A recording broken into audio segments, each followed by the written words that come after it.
मैं वर्मा निरंतर कोचिंग प्रयागराज। मैं निरंतर संस्था से बोला हूँ। आज हम लोग के बीच में सुबह के बैच के 9 से 11 बैच में चयनित अश्विनी कुमार यादव जी, जो पिता का नाम श्री राम जी यादव, ये ग्राम पोस्ट बड़गहन से हैं, जो जिला गोरखपुर से हैं। आपने भी माध्यमिक शिक्षा सेवा चयन बोर्ड में एक बड़ी सफलता हासिल की है और आप हिंदी में टीजीटी के पद पर चयनित हो चुके हैं। हम लोग के बहुत सारे लोग प्रवक्ता भी चयनित हुए हैं। तो इस समय हम लोग के बीच में अश्विनी कुमार जी हैं, जो ग्राम पोस्ट बड़गहन से हैं और जिला गोरखपुर से। आपका चयन माध्यमिक शिक्षा सेवा चयन बोर्ड टीजीटी हिंदी के पद पर हो गया है और आपने 4 बार नेट परीक्षा उत्तीर्ण की है। अभी 2020 में जो परीक्षा हुई, जिसमें आप 11 परीक्षा को उत्तीर्ण किए हैं। इस तरह आपने जो सफलता हासिल की, आज हम लोग के बीच में है अश्विनी कुमार यादव जी।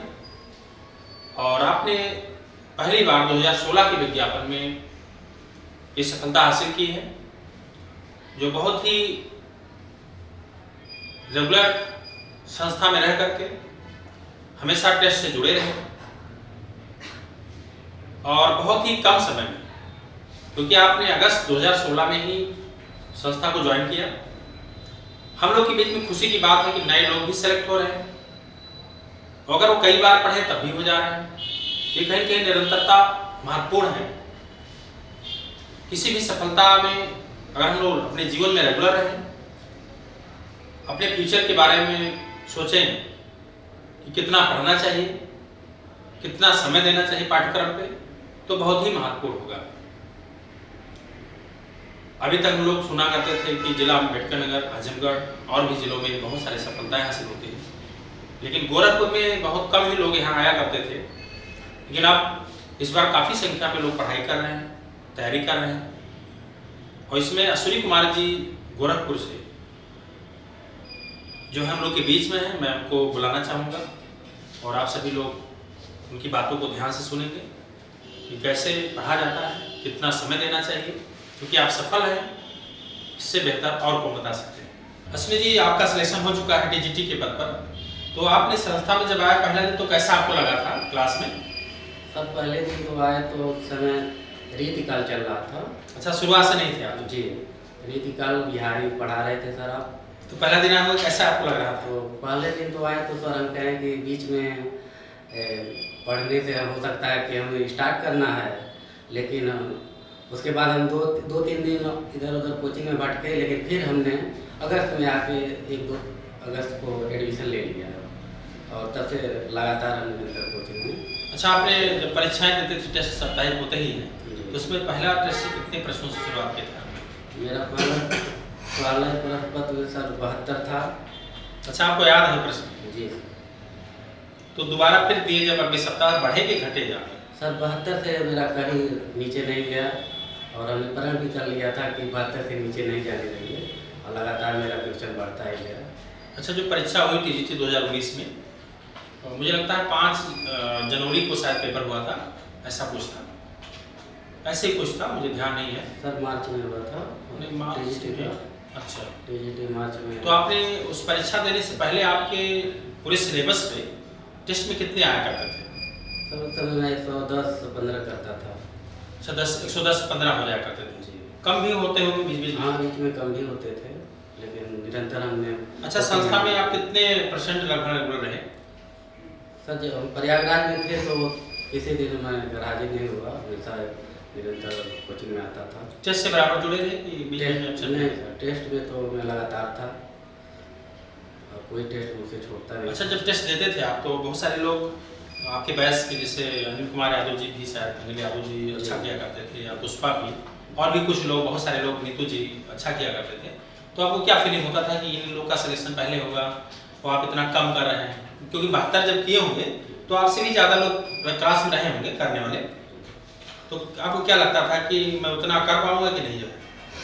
नहीं सर, मैं किसी से कंपटीशन तो नहीं किया, लेकिन सर आपने बोला था कि ऐसा नहीं है कि पुराने लोग ही होंगे, नए वाले जो आए हैं उनका भी सिलेक्शन होगा। यही मेरे लिए बहुत काम का होगा कि मैं आया हूँ नया, तो मेरा भी हो जाएगा। ऐसा नहीं है कि जो ज़्यादा कर रहा है उसी का होगा, मेरा भी हो जाएगा। अच्छा, कभी टेस्ट देते हुए कभी आपने नकल करने का प्रयास तो नहीं किया कि हम क्वेश्चन बढ़ा लें? नहीं सर, कभी नकल नहीं की।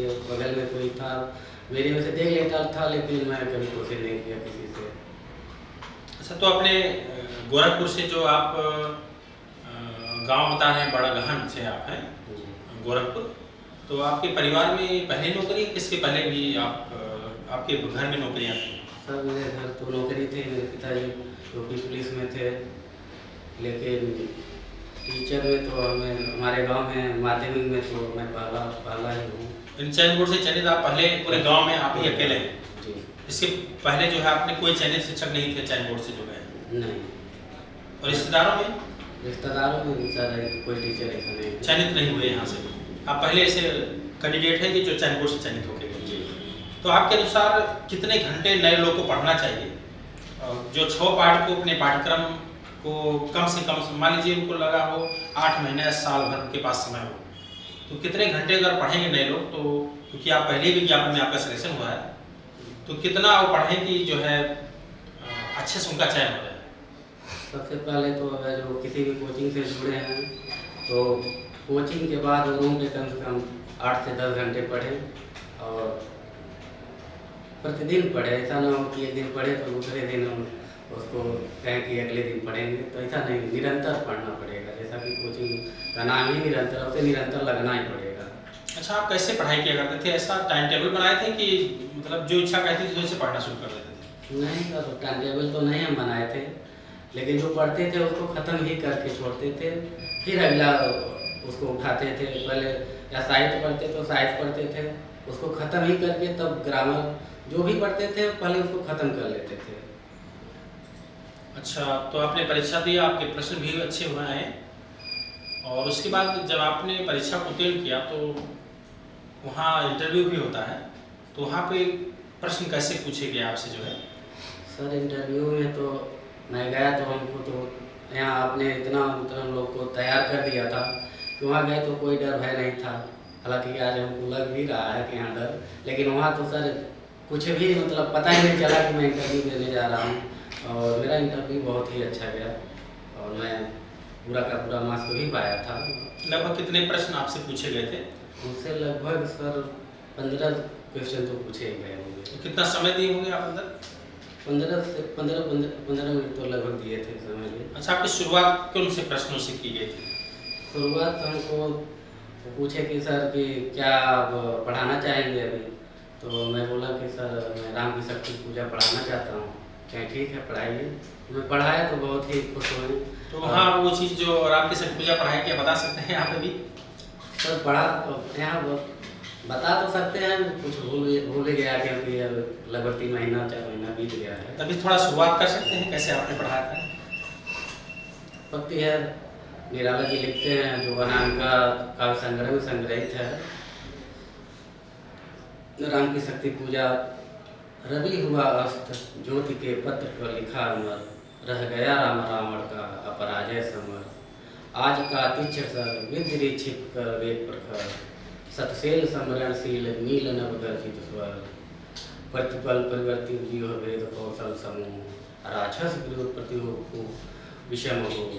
विच्छुरित बहिन राज नयन लक्ष्य बहा, लोहित लोचन रावण मोचन दिया। तो मैं ऐसे बोला तो जो सदस्य थे उन्होंने कहा कि इसकी व्याख्या करिए, तो मैं व्याख्या किया तो इतना अच्छा व्याख्या किया कि वो मतलब इतनी शाबाशी दिए, गदगद हो गए। बहुत अच्छा लगा। और अपने मित्रों का क्या सहयोग रहा इलाहाबाद प्रयागराज, चूँकि आप अकेले आए थे? जी सर। तो यहाँ पे कैसे आप अकेले रहा करते थे कि 2 लोग मिलकर पढ़ते? नहीं सर, मैं तो अकेले ही रहा रूम, क्योंकि 2 लोगों के साथ मैं रह भी नहीं पाता। लेकिन मेरे मित्रों में किनकान चौरसिया, श्रवण कुमार और रामराज, वीरेंद्र प्रजापति, ये सारे लोग का बहुत ही सहयोग था। और मेरे गोरखपुर के मित्रों में जयगोविंद मौर्य और माधवी त्रिपाठी जी का, इन लोगों का बहुत ही सहयोग था मुझे इस यहाँ तक पहुँचने में। अच्छा, जब आप यहाँ रहते थे तो आपके पिताजी को क्या लगता था कि मेरा लड़का सफल हो पाएगा कि नहीं, कि ऐसा कभी उनको फीलिंग आता था? आपसे पूछते थे कभी कि नहीं सर, आपकी कभी पढ़ाई के बारे में? नहीं सर, कभी पूछते तो नहीं थे, लेकिन उनको विश्वास था कि मैं सफल होके ही रहूँगा। और आपने बता रहे थे कि आपने नेट भी परीक्षा उत्तीर्ण किए हैं और 4 बार, तो आपने उसके लिए कितना आप समय देते थे? सर मैं नेट के लिए ना तो स्पेशल आपके यहाँ कोई पढ़ाई होती थी सर, आप लास्ट के समय जब पेपर होता था कुछ न कुछ उसमें बता देते थे, और ऐसे ही सिलेबस पढ़ते गए। नेट 4-5 बार हुआ, उसके बाद फिर मेरा इस बार JRF हुआ। तो JRF के लिए कोई स्पेशल आपने पढ़ा था कुछ इस तरह की, उसी से काम चला? नहीं सर, आपका नोट्स और कुछ के लिए थे जो तो नहीं पढ़ पाते थे, लेकिन नोट सर डेली वो तो चलता ही रहता है।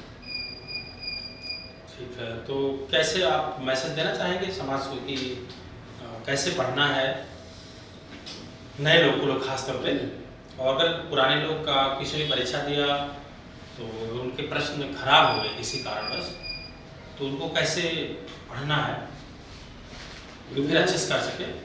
नए लोगों से मैं बस इतना कहना चाहता हूँ कि वो निरंतर लगे रहें, और कोचिंग से जुड़े हैं किसी भी कोचिंग से तो सर जी का सम्मान करें और उनकी बातों को ध्यान से सुनें, और उसको उनके नोट्स को दोहराते रहें हमेशा, और निरंतर लगे रहें, सफलता तो मिलेगी। आप जब परीक्षा भवन में गए तो आपको डर तो नहीं लग रहा था कि हम प्रश्न कर पाएंगे कि नहीं, ऐसा कुछ? नहीं, कुछ कोई डर नहीं था सर, और पेपर हमने अच्छे से दिया था, और अच्छा मेरा पेपर भी गया, सब कुछ अच्छा ही गया सर। और थोड़ा सा निराशा हुई थी LD में, और मेरा झारखंड में भी 2 क्वेश्चन से रुक गया था, तो PGT झारखंड का, तो थोड़ा निराशा उस समय हुई थी। KBS का मैंने इंटरव्यू दिया था तो 0.3 से कट गए थे। KBS प्रवक्ता में थे या PGT? प्रवक्ता में थे सर। अच्छा, KBS प्रवक्ता में इंटरव्यू दे चुके हैं। उस समय मेरा रैंक KBS में बराबर रैंक था ऑल इंडिया, फिर भी पॉइंट से उसमें हम कट गए थे, नहीं तो मेरा। अच्छा, वहाँ जब इंटरव्यू हुआ कैसे सवाल पूछे गए वहाँ? वहाँ पे सर इंटरव्यू हुआ तो वहाँ तो बहुत ज़्यादा डर लग रहा था। गए तो तुरंत सर पहली बार तो इंटरव्यू फेस किए थे, तो कितने लोग बैठे थे वहाँ पे? वहाँ सर 4 लोग बैठे 4 लोग थे। जी, उसमें एक मैडम और 3 लोग और थे। तो पहले ही गए तो वो मसाला की पत्तियाँ पूछने लगे सर, तो मसाला तो जानते थे कि लिखे हैं कौन, लेकिन ये नहीं पत्ती कभी पढ़े नहीं थे, तो थोड़ा इंटरव्यू खराब गया था, कॉन्फिडेंस भी नहीं था, और कुछ पॉइंट से हम उसमें सिलेक्शन से रुक गए थे। तो चयन बोर्ड में आपको विश्वास था कि मुझे सिलेक्शन हो जाएगा? जी सर, चयन बोर्ड में तो हमको लग रहा था कि मैं इसीलिए आया हूँ और यही मेरे लिए बना है, और क्योंकि मैं 5-6 भर्ती में बहुत करीब से पहुँच के मैं नहीं पहुँच पाया वहाँ तक। अच्छा, तो इलाहाबाद आपने कितना समय यहाँ पे दिया है, जिस पे आपको कितने समय तक पढ़ाई आपने किया है? इलाहाबाद सर 2016 में मैं जुलाई में आया, अगस्त में निरंतर कोचिंग से जुड़ा, उसके बाद मैं लगातार बना रहा इलाहाबाद में।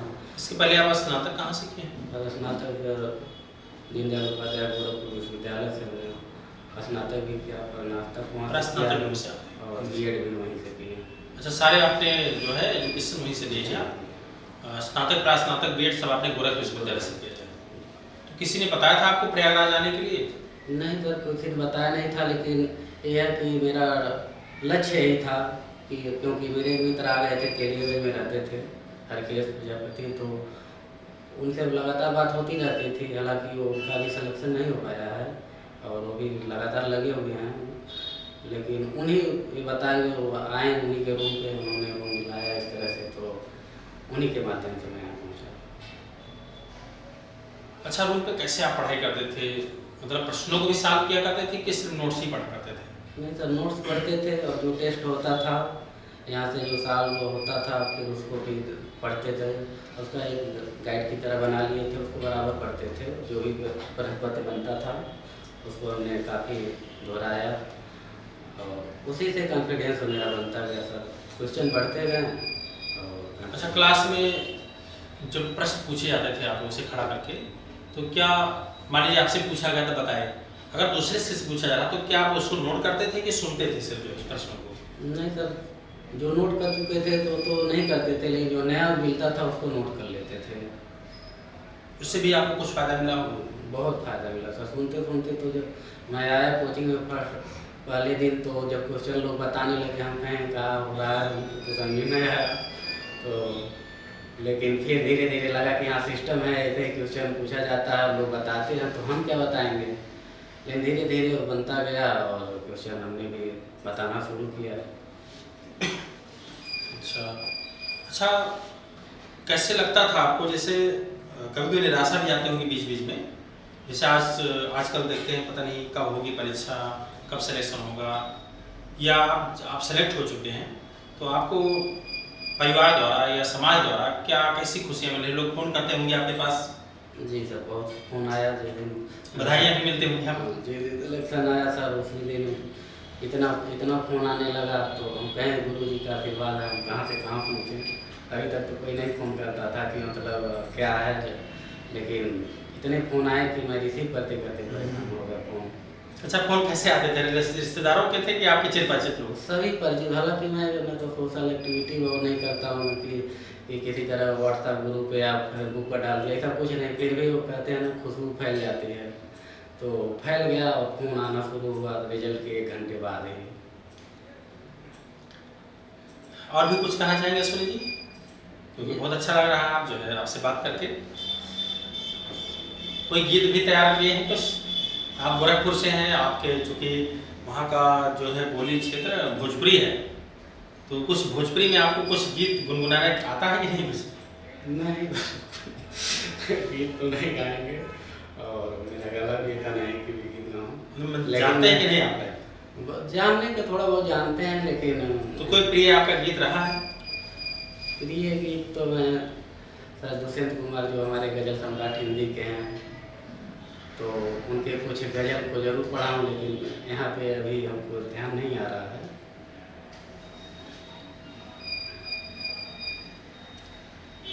बस आप और कुछ कहना चाहेंगे? नहीं, और कुछ का जो लोग असफल मित्र हैं उनके लिए बस इतना कहना चाहूँगा कि आज मैं सफल हुआ हूँ, कल आपकी भी बारी आएगी। आप भी यहाँ से आशीर्वाद लेने जरूर आइए और निरंतर लगे रहिए, सफलता तो मिलेगी मिलेगी, क्योंकि असफलता ही सफलता की कुंजी है जो आपको सफल बनाता है। क्योंकि एक दरवाजा बंद होता है तो 10 दरवाजे खुलते हैं। अच्छा, जब आपने इंटरव्यू क्लास में आप बराबर ट्रेनिंग करते थे, आपसे प्रश्न पूछे जाते थे, अभ्यास कराए जाते थे, ऐसी स्थिति में आपको जो लोग 50 की संख्या में कभी काफ़ी लोग संख्या में जो आते थे, तो क्या आपको लगता था कि क्या मैं बेहतर हूँ? आपको ऐसा लगता है कि हमसे भी ज़्यादा बेहतर लोग बता रहे हैं, ऐसा भी फीलिंग होता था कभी आपको? नहीं, सभी लोग ठीक थे सर, आपके निर्देशन में तो सबका अच्छा था। मैं भी अच्छा करता था और अच्छा करने की कोशिश लगातार करता रहा, और उसी लिए मैं आज आपके सानिध्य में यहाँ बोलने का मौका मिला। मैं सोच नहीं सकता था कि मैं मतलब इतना सम्मान आपके यहाँ मिला हमको, और आज भी बहुत ज़्यादा सम्मान मिला कि उसको बयान नहीं कर सकते हैं। और इतना कहेंगे कि गुरु आपको कहीं से कहाँ से, मैं पीछे से इतना आगे आया कि मुझे विश्वास ही नहीं था, मैं पीछे ही रहता था हमेशा। आज आपके सामने हूँ और इस सफलता में गुरु जी का बहुत ही महत्वपूर्ण योगदान है। ठीक है अश्विनी कुमार जी, बहुत अच्छा आपने बताया, और आप सभी लोग देख रहे हैं आज अश्विनी कुमार जी पहला ही विज्ञापन पा करके, और आपने इस टीजीटी परीक्षा को उत्तीर्ण किया। और टीजीटी परीक्षा में आज भी लोगों को कभी भी आत्मविश्वास कम होते हैं कि हम लोग कई साल पढ़ेंगे तभी सफल हो सकते हैं, तो ऐसा कुछ नहीं है। आप लोग अगर रेगुलर पढ़ाई कर रहे हैं और आपका लक्ष्य क्लियर है, तो आप ये नहीं माने रखिएगा कई सालों से आप तैयारी कर रहे हैं, क्योंकि अध्ययन ऐसी चीज़ें हैं, इसको पढ़ने से ही बढ़ता है। अगर इसको पढ़ना छोड़ देते हैं तो धीरे धीरे सब चीज़ें भूलने लगता है, और भूलने से ज़्यादा महत्वपूर्ण ये है कि आत्मविश्वास कम हो जाते हैं, लगता है कि हम नहीं पढ़े। लेकिन अगर हम लोग के आत्मविश्वास हैं तो बहुत सारी कई सालों की बातें याद आने लगती हैं, इसलिए धैर्य बहुत महत्वपूर्ण है। तो आज अश्विनी कुमार जी हम लोग के बीच में थे, और जो जिला गोरखपुर से आपने अपनी सफलता के राज बताए, बहुत अच्छा लगा। धन्यवाद अश्विनी।